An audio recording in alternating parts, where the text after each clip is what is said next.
Hello and welcome to the EDU-TALK series, hosted by Easy, Biotone, and diabetes health and wellness experts.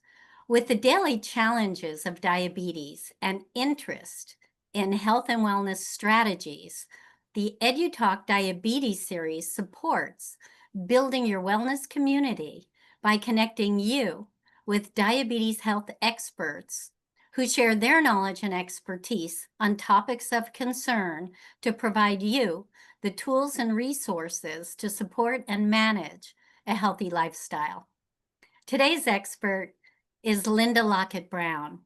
Linda is president of Cinet Registered Dietitians. Her eDSMEs diabetes education program is nationally accredited and can be completed in person, online, or by phone. Linda's approach empowers people with diabetes to master 7 key behaviors.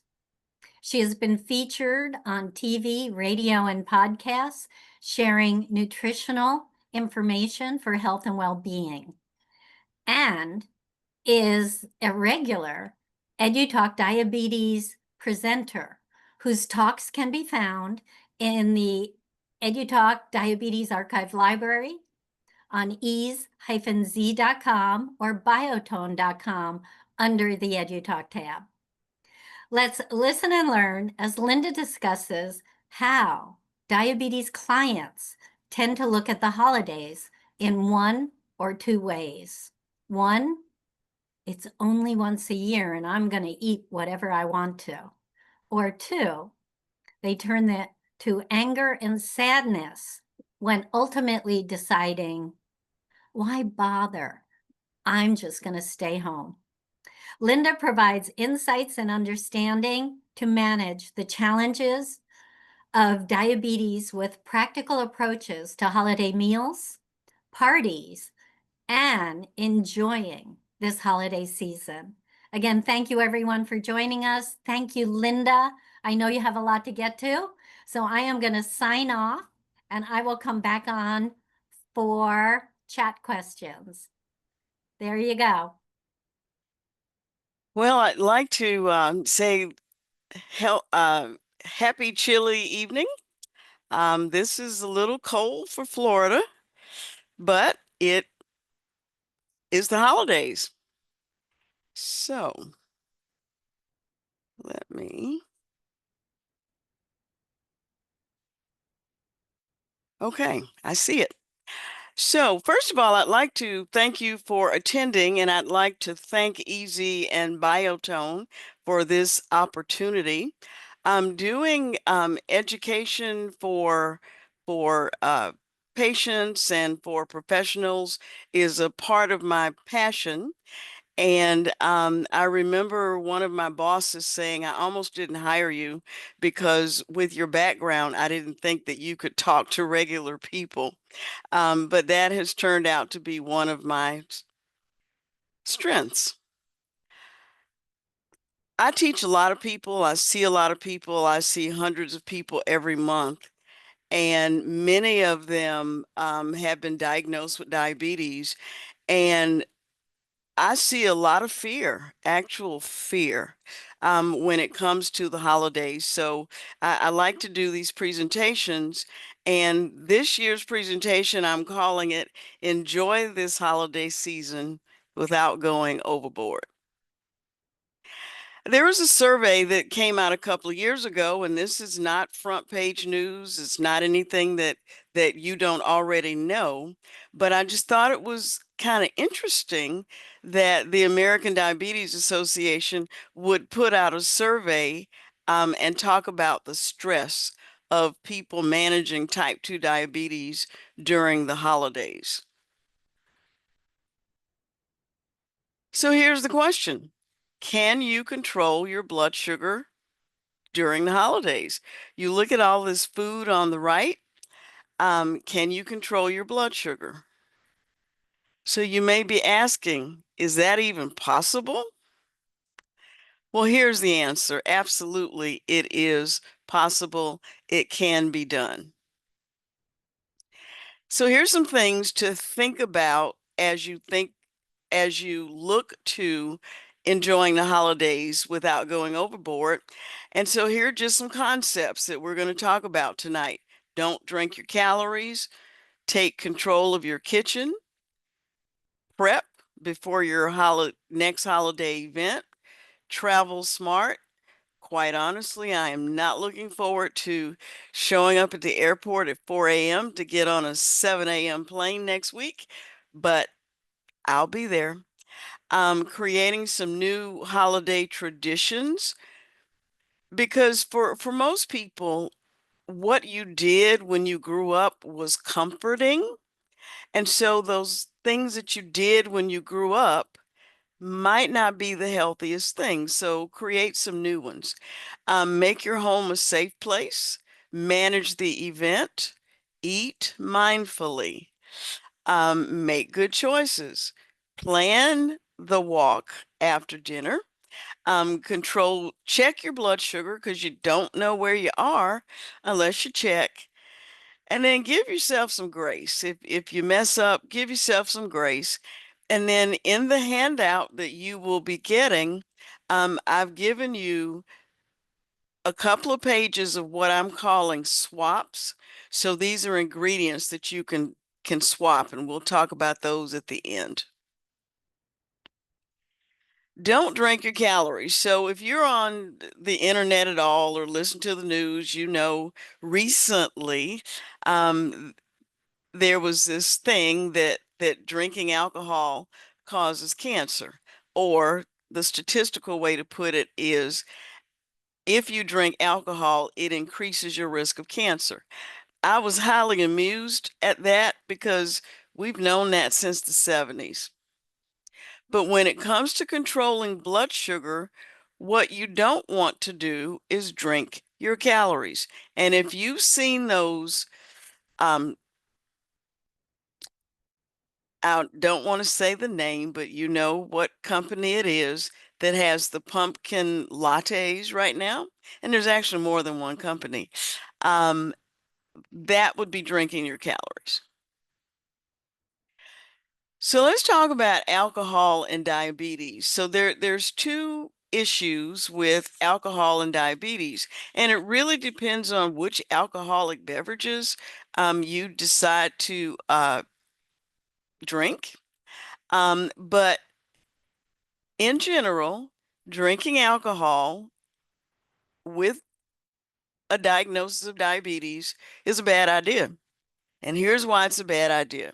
Because the alcohol is so toxic that when that alcohol goes to your liver basically puts everything else on hold to process the alcohol because it is so toxic. So blood sugar can go high or blood sugar can go low. It just depends on what beverage you are drinking.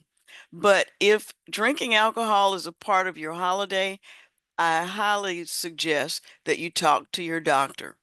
I also suggest that you wear a medic alert bracelet so that if you are not conscious or you are not able to speak coherently, when the paramedics come or when the police come, you'll have your medic alert bracelet and they'll take you to the hospital rather than taking you to the drunk tank because many folks with diabetes have died in drunk tanks because they appeared to be drunk when they were actually having either a high or a low blood sugar reaction. So here's the other thing. What is a drink? Now, I'm a graduate of the University of Florida, so know a lot about drinking, unfortunately. And so here's the technical definition of a drink. It's 12 ounces of beer, 5 ounces of wine, 1.5 ounces of 80 proof alcohol, or 1 ounce of 100 proof alcohol. So not a lot. So you got to drink something. So here's some alternatives. Here's some things to drink. Calorie-free beverages, calorie-free flavored water, unsweet tea, Crystal Light, Seltzer water, and I put diet soda with a question mark because there's some downsides to drinking diet soda. Yes, you will not get calories from it, but there may be some other things going on. So over on the right, here are the three things that you don't want to do, and I'm recommending that you don't drink alcohol. You don't want to drink fruit juice or fruit punch. So, with thinking about the concept of not drinking your calories, just wanted you to see some beverages that people drink during holidays. So 4 ounces of eggnog, 220 calories, 1.5 carbs. So that means that most of those calories are coming from fat. Hot apple cider, 8 ounces, 120 calories, 2 carbs. Sweet tea, 12 ounces, Southern favorite, 135 calories, 2 carbs. Hot chocolate, 8 ounces of hot chocolate, 192 calories, 2 carbs. So these examples clearly show what we mean when we say don't drink your calories. So now let's talk about taking control of the kitchen. One of the things that I love about doing telehealth is if I'm doing telehealth with the client, I'll say, take your computer to the kitchen. And I actually have them open their cabinets. Very useful information. So, what do we mean by take control of the kitchen? If you're cooking, make your food from scratch. Use recipes that are diabetic friendly. So I'm in the handout that you're going to get. There are a bunch of recipes, and we'll talk about them in a little bit. If you are going to an event and you're not sure what food is going to be there, take your own food. I was so excited that one of my clients went to a retreat, and rather than wonder about what they were having, they took a salad with them, and I was just so excited that they took their own food to the event. And then last but not least, avoid processed foods. And we could do an entire lesson on the demerits of processed foods. So the next concept is to prepare before your next event. And I have clients that just kind of go through life and they just kind of go from minute to minute. But if you're going to enjoy the holidays and control blood sugar, some preparation will need to occur. So part of the preparation is whatever your eating schedule is, follow the schedule. So eat at the times that you would normally eat. Now, I've had clients say, "Well, I'm not going to eat all day. I'm just going to save up for the banquet." Not a good idea because for two reasons. One, you're going to be really, really hungry. And when you are really, really hungry, it is hard to control yourself. And if your body thinks that you're starving, which it will think that if you haven't eaten all day, then what you eat, even if it is a reasonable portion, you are more likely to store that as body fat.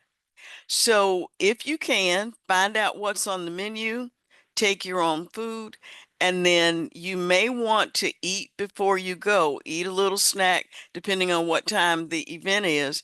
Eat a little snack so that when you go around the buffet table, you are not ravenously hungry. So the next concept is to travel smart. And that's to when you travel, pick healthy snacks. So if you are tempted to graze, which a lot of people are, then distract yourself with music or with reading. So when you're traveling, it is not a vacation from making good choices. And then certainly you want to stay hydrated. So now let's talk about some of these new holiday traditions. There's a company in the area where I live called Just Bunt, and I may be messing up the name, but they make these cakes. And so what several I've seen people do is instead of bringing an entire cake, they bring a portion that's in a little um it's just an individual serving is what it is. It's an individual serving. I really like that because if you choose to eat that individual serving, it is a far fewer calories than if you ate a slice of a cake. When you are planning your meals, make diabetic friendly foods for everyone. I actually started doing that after my mother was diagnosed with diabetes, and I made the mistake of we were eating one thing, she was eating something else, and I'll just tell you, a temper tantrum in an 80-year-old person, not not a pretty picture.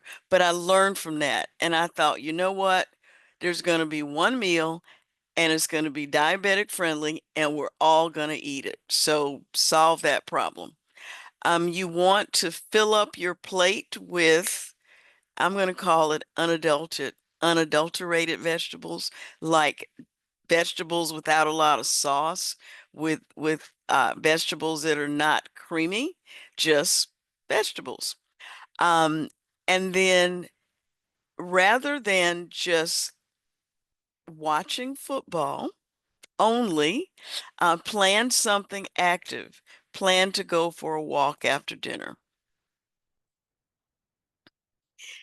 So when we talk about making your home a safe space, first and foremost, anything that you will find a temptation, something that you know that you shouldn't eat or shouldn't drink, don't bring it in the house. The next one is to get enough sleep. It is hard to make good decisions when you're sleeping. Don't know what all of the ramifications of that. I just know that if you're sleepy, it is harder to make good decisions. You want to watch your stress level. I like watching people, and one of the things I used to do for fun is just go to the mall and a couple of days before Christmas and just watch people run around like crazy people. That is very stressful. And so I don't have my clients weigh themselves every day unless there's some medical reason for them to do that. But during the holidays, you do want to weigh yourself more often than you would normally do. And so that's kind of like a feedback mechanism. If you see the scale going up, then it's kind of a like a warning sign that you may need to cut back a little bit. So let's talk about the event itself. And so this is really hard, and it requires a skill that every 2-year-old knows. And that skill is the ability to say no. Um, I've seen well-meaning people, you're doing your thing, you're controlling what you eat, you're not piling your plate up, and then they're in your face saying, "Well, are you on a diet? What are you doing? It's just the holidays." Not helpful. That is not helpful. So how do you respond to that? You have two ways to respond. You can ignore them, or you can say, I am making decisions for my long-term health, and leave it at that. I actually like not responding at all better, but you'll have to decide what you feel comfortable with. So when you look at these foods, we got some green beans, we have some stuffing, we have some cranberries, We have some sliced turkey breast. So that's what you see on the screen. But from a nutritional standpoint, what is it? So when you're managing events, take your own food, use a little plate, be careful about the portion sizes. Just don't go back for seconds. And in your mind, you kind of need to have this straight in advance. Start today, not tomorrow. It is okay to say no. And if the person that you say no to is offended, do not own that problem. That problem is not yours. That problem is theirs.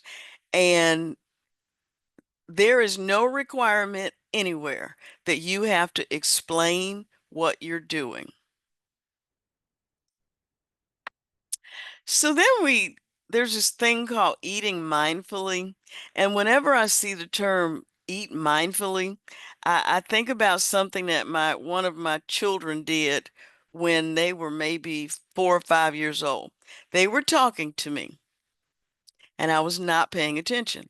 And they literally put their hands and turned my face around and they said to me, "Pay attention." I thought, okay. So that's what eating mindfully is. It's paying attention. So what are you looking for? Knowing when you're hungry. A lot of my clients have trouble with that. They may be tired and think, okay, I'm hungry. Or they may be thirsty and they'll think, oh, I'm hungry. So part of mindful eating is actually knowing when you're hungry.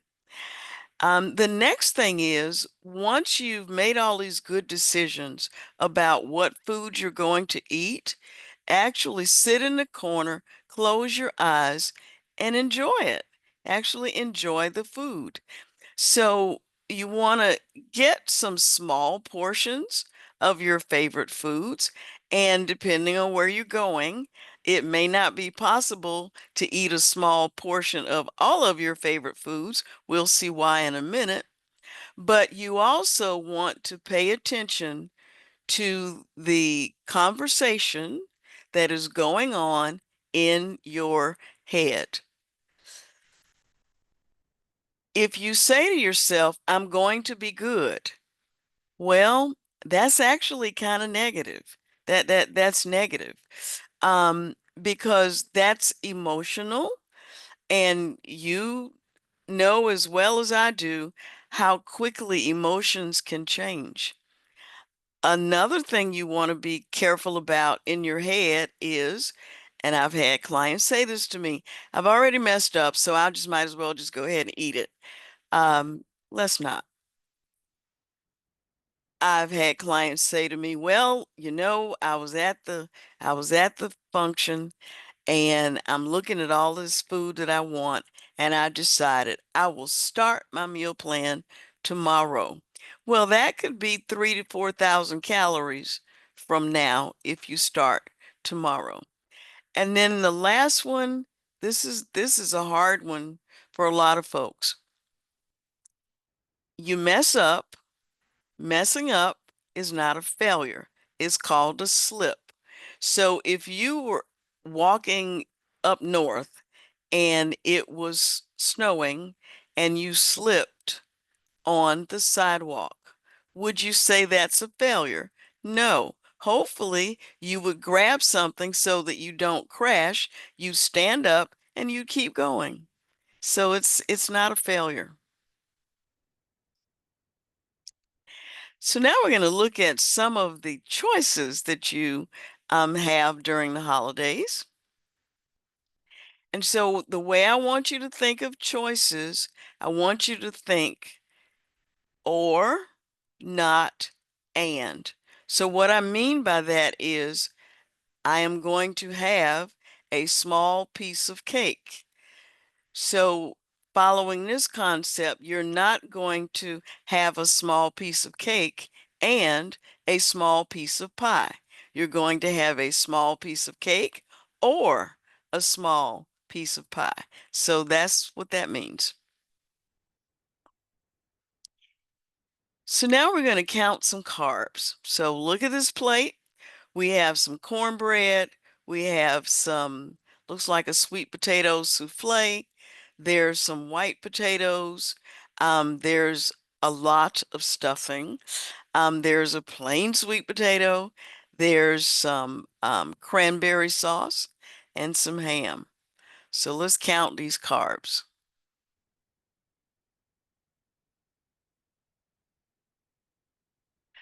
So the souffle, 2 carbs. Cornbread, 1 carb. Potatoes, 1 carb. Green beans, 0. The stuffing, 2 carbs because it's on both sides. The slice of sweet potato, a half a carb. Half a slice of the cranberry sauce, 1 carb. That's 7.5 carbs. And that's not even a big plate, but it's kind of piled up. So that's 7.5. So I've been asking people for the last couple of weeks, what's your favorite holiday thing? And so far, the winner is either sweet potato pie or pumpkin pie. So those are the winners. And so look at these pies. They vary vastly in their calories. So we're assuming the same size slice. So the sweet potato, 276 calories, 2 carbs. Apple pie, 356 calories, 3.5 carbs. Pecan pie is the winner or loser, depending on how you choose to look at it. 503 calories, 4 carbs. So most of those calories are coming from fat. And then we have a cherry pie, also 4 carbs, but 390 calories.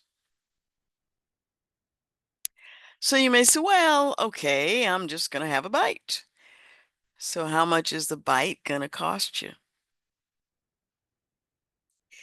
Those little teeny weeny pedophores. My grandmother was a chef, and she made pedophores from scratch. So one little teeny weeny pedophore, it's only 60 calories, but it's 3 carbs. A bite of cheesecake, 162 calories, 1 carb. A Toll House cookie, 148 calories, 1 carb. So this is why I'm saying you decide not both of those bites, pick one. So if I were going to pick from this, I probably wouldn't do any of them, but that's a personal decision. So you want to plan some physical activity after dinner, and if it's too cold to go for a walk, my daughter-in-law has this game, and I am drawing a blank on the name of it, but you're going to be sweating when you play that game because it's a very physical game, and the people that are playing it, you end up like all intertwined together, and sort of at the end you crash to the floor. But it is an active game, and you will be burning a lot of calories. So just plan something like that to burn some calories.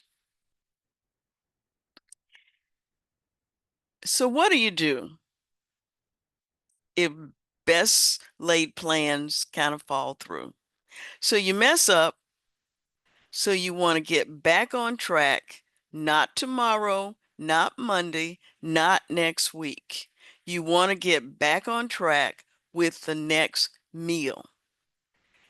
That minimizes the damage. So don't wait till tomorrow.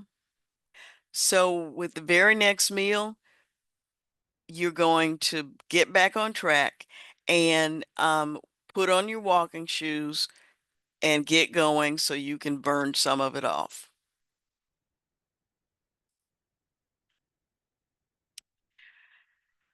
So what you want to do, it's just a good idea, is to check your blood sugar during the holidays. Just during the holidays, check your blood sugar 2 hours after every meal. And so what are you trying to do? You're trying to see if you're within the goal, which is 140 to 180. And I know glucose, blood sugar goals are individualized, but what has been so amazing to me is for my clients who have chosen to buy the over-the-counter CGM, continuous glucose meter, when they get this information, they realize that's not good for me. That's okay for me.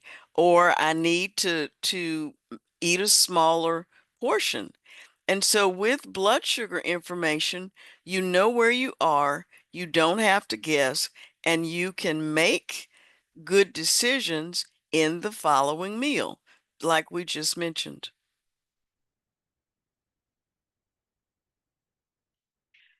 So I think we forget about what the holidays are really about. This week in the news, they're projecting that even with all of the people that have been laid off and all of the people that will not have food benefits, they're still estimating that people in the United States will spend close to $1 trillion on the holidays. That just blows my mind. But the holidays are not about the food. They're not about the gifts, and we all like to get gifts. But the holidays are really about the people. So in the handout, I wanted to give you what I'm calling swaps. Um, Swaps that can make holiday eating healthy and enjoyable. So I just wanted to give you a little preview of what's in the handout.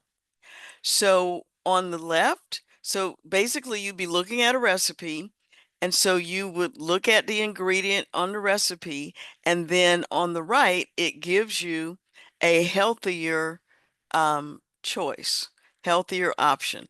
So some of the things show up twice just because they're so popular with people, like mashed potatoes. So one potential swap for mashed potatoes would be to replace the heavy cream with fat-free half and half. Even better, take some mashed cauliflower, put it in a blender, and just blend it until it looks like potatoes and serve it instead of mashed potatoes from a potato. So the next thing that I provided for you, this is from the Truvia website. Truvia is not an artificial sweetener. It is not an artificial sweetener.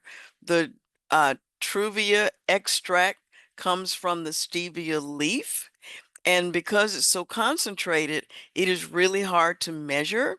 So what they did is they basically combined the stevia extract with erythritol, which is a sugar alcohol, and when you combine those and you dehydrate them, it looks like sugar and kind of measures like sugar. But Truvia comes in a container, and it also comes in packets. So you have the conversion factors. You may wonder, why did I pick Truvia? I make no money off of this, but I picked Truvia because you can bake with it.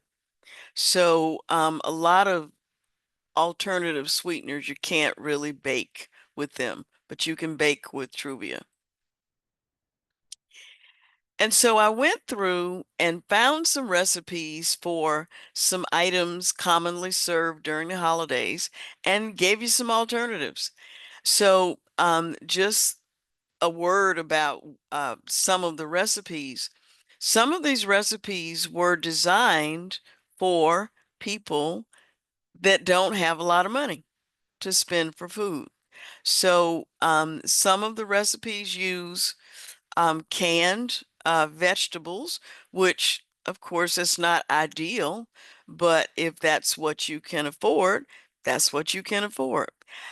So anywhere you see a canned vegetable, just know that you can substitute that for a frozen vegetable. So the frozen vegetable would have no sodium at all. So we have, instead of the traditional green bean casserole, we have a healthier green bean casserole. And so this uses fat-free sour cream, fat-free milk. And one of the swaps that you can always make is when a recipe calls for sour cream, you can swap that with plain yogurt, plain yogurt. So the way as the recipe is written here, a half a cup serving is 100 calories. Now, one way you can decrease some of the calories is to make your own fried onions. So you just slice up some onion, you sprinkle a little olive oil or sunflower, safflower oil or grapeseed oil, and put it in a frying pan and shake it until it browns, or you can put it in an air fryer. You just have to get it out really fast because it's not going to take long. But what would be even better would be to have sauteed green beans, where you are sauteing the green beans with onions, mushroom, and garlic. And so there may be people that are vegetarian or vegan. This would be a fabulous um, side dish for them. And look at the difference in the calories. So you could even eat a cup of the sauteed green beans and have fewer calories than a half a cup of the other green bean casserole. So then we have some things you can do with sweet potatoes. And so what you notice about the pineapple sweet potatoes is what you are doing is you are getting sweetness from the pineapple and not from brown sugar. So in the citrus sweet potato recipe, it does say a half a cup of orange juice concentrate. A better alternative to that would be to use 2 little cans of mandarin oranges. And so you'd get the liquid, but you would still have the tanginess from the orange flavor. So then we have these mashed potatoes. And I will just tell you, I never made mashed potatoes for my kids. They didn't even know what that was about until they went to a restaurant and then they wanted to know, how come you never made that? Well, there's lots of reasons. But we got some light and creamy mashed potatoes because your traditional half cup of mashed potatoes, we're looking at 200 to 360 calories. Either one of these recipes is under 100 calories for a half cup serving. And then we get to the pumpkin pie.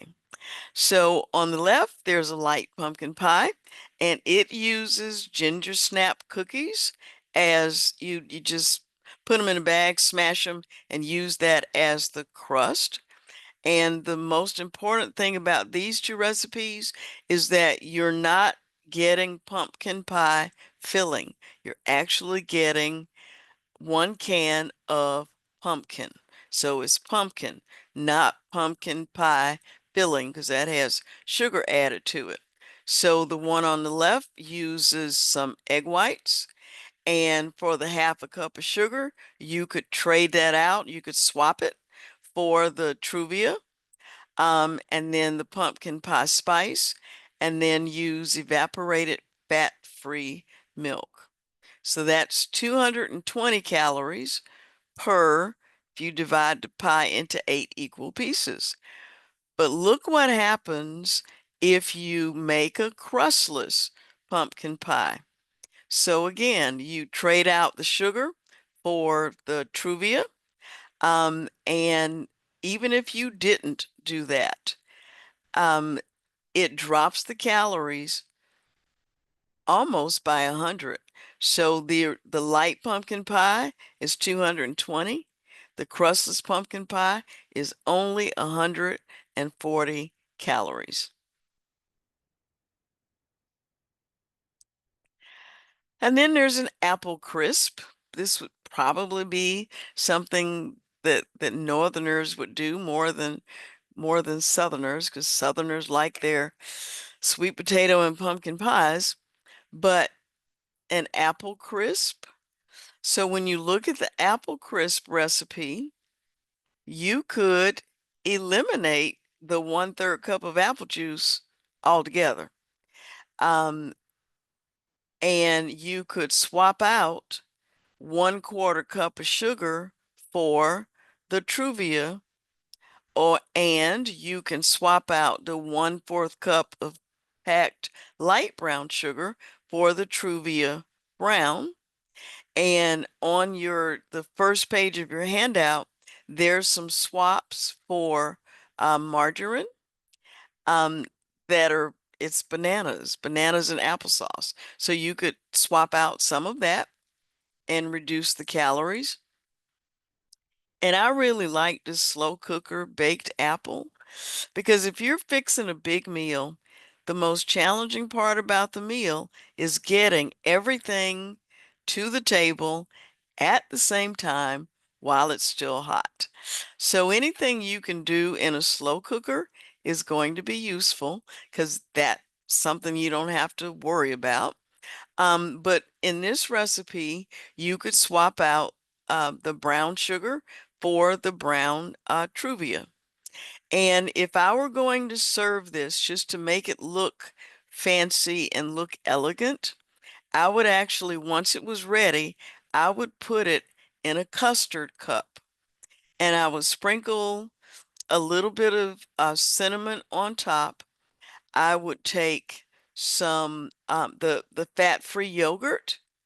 I would mix it with a little bit of the Truvia, and probably put a little cinnamon in there as well, and then put a dollop of it on top of the apples, and then on top of the dollop, I would put a cherry, and you'd feel like you were in a restaurant. So that's what I have for you. So I'll be happy to answer questions. Well, great. I did see some feedback, Linda. Excuse me. Would you mind um, closing out your PowerPoint? Just hitting that red button by the share. That's great. I saw that Janice commented, this is great info for everyone, not just diabetics. And I will share this with my diabetic family members. Okay, So, you know, great. I have to say, Linda has several excellent talks in the archive library. And as I listen to them, I mean, I take it in just like Janice's comment is they should be teaching this to kindergartners. I mean, everyone should have a good understanding of what sugar or carbs can do to your body. And some of Linda's previous EDU talks address that. Something else as we go into the holiday season that Linda renewed my attention to is reading labels. And I wanted to go back to that about making foods from scratch compared to if you go to like a healthy store and buy something, that's pre-made. Um, like let's say a cake mix or something like that, or pie crust, or I mean, does it make sense to compare those, where I'm short on time, people are coming, I need to get this done, I didn't do it in advance, and reading the label on, let's say, the fast alternative, as opposed to making it from scratch. Do you have any insights about that and reading the labels? Well, reading the labels, you'll just be totally shocked. You'll just be shocked. Um, in that instance, it might be a time to start a new tradition. So the slow cooker apples, or even if you didn't have time to put them in a slow cooker, you could put the apples in and microwave them, and then add the citrus part, so you get that tanginess, add the citrus part, and you could actually do that faster than you could make a cake mix. Probably so. Probably so. We still have time for more questions or comments. Um, Many of you may have ideas to share for the holidays that give more options for people that are listening or will come back to the archive library and listen to this again. Linda did a good talk as well this time last year about eating, getting through the holidays and not overdoing it with the sugar or the carbs. So, take a look at the archive library as well. And we still have a few minutes for comments and questions. And I was just answering a chat. For those of you that haven't attended an EDU-TALK previously, all the EDU-TALKs are recorded. And as you've heard me mention, post to the archive library on easy.com or biotone.com. As well as the day after the talk, you'll receive an email follow-up with a recording, Linda's recording link to tonight's presentation. It will also have her handout that will talk about the swaps and the recipes. And you will also have Linda's contact information. Additionally, I would just say, give yourself a treat and visit the archive library, Diabetes Archive Library, and look at Linda's past talks. She's been doing for a year, and they really paint a picture of how simple little changes can benefit you, your clients, your family members, and those challenged with diabetes. And let's see, a new chat came in. Fascinating. Thank you so much. Well, we're not having a lot of questions, which is, I guess, a good thing, Linda. You presented a lot of information and good ideas and ways to approach the holiday anew. And I feel like so many of our traditions are being challenged Yeah. on all sorts of levels, that taking a fresh look at how you can create a healthy um, Thanksgiving meal or holiday meal, or know what to serve guests when they stop by. Um, and it doesn't have to be a traditional recipe. It can be something new and something very healthy to enjoy. So thank you for that. Let's see, I saw another chat. Yeah, I think one of the ways that helps is just don't tell them what you did. Don't tell them it's healthy. Just make it look really pretty. Because one of the things I learned from my grandmother that she was actually a French chef was about presentation. So when you do the dollop and put the cherry on top, that just elevates what you look at, and you expect it to taste good, and no one needs to know that it's low sugar, low fat, that they don't need to know. They just need to know it's pretty and it's going to taste good. Well, that's it. And presentation at holiday settings, presentation means a lot. Let's see from Amy. As a person with diabetes, I love the swap choices. Good. And let's see. Oh, thank you for the presentation. Knowledge is freedom. Yeah, I And that's totally it. agree with that. That's it. And it's simple little changes like reading the labels, understanding the carbohydrates or the good fats and the bad fats and all that. So this was a great presentation, timely, and I want some pumpkin pie.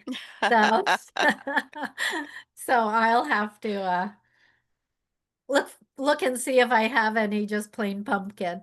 But thank you so much, Linda. Thank you, everyone. Brittany's starving now. I totally understand it. Um, thank you, everyone, for all you do, for carving time out to join us for Edu Talks. And with that, I'd like to mention upcoming Edu Talks. On November 18th, we have the Edu Talk massage series, and we have Dr. Carrie D'Ambrosia presenting on systematic lymphatic balancing. December 2nd, we have Dr. Renee Lutz presenting on cranial sacral therapy and autism.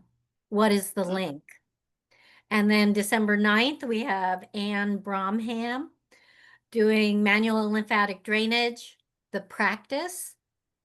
And December 16th, to close out the year, we have Dr. Susan Salvo presenting on C-section recovery, postpartum depression, and infant massage. And then the diabetes talk will resume in January on the 20th with Linda. And she's presenting an interesting topic called the MIND diet. And I don't have oh, here it is, the MIND diet. Reduce the risk of dementia. So that sounds very interesting and tying in to diet and not only our bodies, but our mind. Thank you very much. So mark your calendars, January 20th. All right, everyone. Thank you again. Appreciate all you do and have a healthy holiday season. And we'll see you soon enough. Okay. Thank you so much, everyone. Take care. Bye-bye. So is there a pretty big connection with sugar and dementia? There is. Yes. There 'Cause actually is. sugar is not our friend. No. No. It's just one more reason to keep blood sugar levels stable, because there is a link. Well, very good. So Meryl, you'll have to join us in January. Okay. Thank you, everyone. Be safe. Take care. And we'll see you next time. Bye. Bye.